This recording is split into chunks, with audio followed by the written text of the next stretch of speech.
So anyway, I'll go into what Rich Dad, Poor Dad's about. For those that haven't been there, for those who have seen it, please bear with me. But very simply, my rich dad began teaching me by drawing this simple diagram here. He said, if you want to be a rich person, you have to understand accounting, basic accounting here.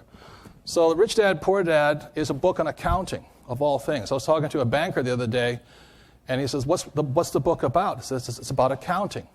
And he was going, that's ridiculous. I said, Arthur Andersen's ridiculous right now. They're supposed to be accountants, and all this.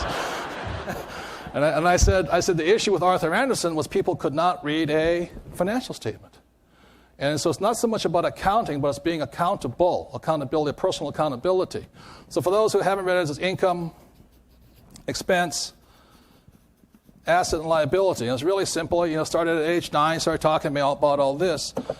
And then my rich dad said to me, the most important word in business, if you're going to be a rich person, you must be able to control, and this is the single most important word. What's the word? Cash flow. It's the single most important word you can know. So very simply, my rich dad said to me, he's talking about assets and liabilities, and my poor dad always said, son, our house is an asset. And my rich dad said to me, see, your father may be smart and can read books, but he can't read a financial statement.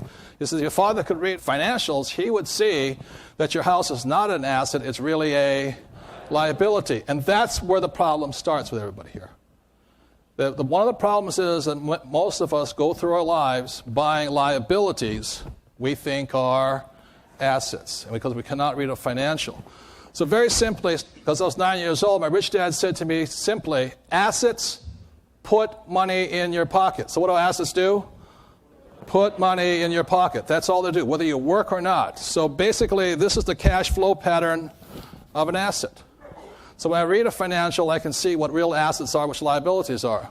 The other definition of a liability is liabilities take money from your pocket. So this is a cash flow pattern of a liability. It's not rocket science. So simply put, my rich dad said, the house we live in as a family is a liability because every month it takes money from our pocket. Whether we work or not, it flows out. Now I hear people saying, but what if I pay off my mortgage? It doesn't make any difference because it's still a liability, because if you or small business or specialist, B stands for big business, like Bill Gates or Michael Dell, and Forbes defines it as 500 employees or more. And I stands for investor. The point my rich dad made is all four of these quadrants attract four different kinds of people. They're not the same people. He says you can tell by the words, the vocabulary they use, whether they're employee, big business, self-employed, or investor. He says an employee will always, whether they're the president or janitor of the company, they will say the same words. And the words are, I'm looking for a safe, secure what? Job with benefits. That's what they want. Now you meet S, a self-employed person. A lot of times when a person says, I'm going to quit my job and go out on my own, they go from E to S, and S stands for psycho land. It's one of the hardest positions of all. Because your employees pick on you, the government picks on you, and you pick on you, and all this. So you can always tell a self-employed person is because they always say the same thing. They say, if you want it done right, do it by yourself. That's why they do it on their own. Or their theme song is, nobody does it what? Better. Or the other thing they say is, I'm the best. Am I the best? I go to my reflexologist who massages my foot. She's always going, am I the best? I say, yeah, you're the best. Oh, thank you very much, This S also stands for satisfied. Oftentimes, self-employed people, in fact, most of these people, a lot of them make a lot less than employees per hour. But they love what they do. They say, I just love what I do. I just love what I do. I just love what I do. I say, but you're going broke. Yeah, but I love what I do,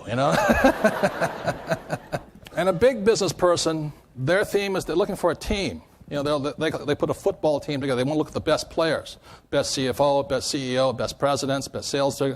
They're team players. These people believe in other people's time. They don't want to work hard because they want other people to work hard for them.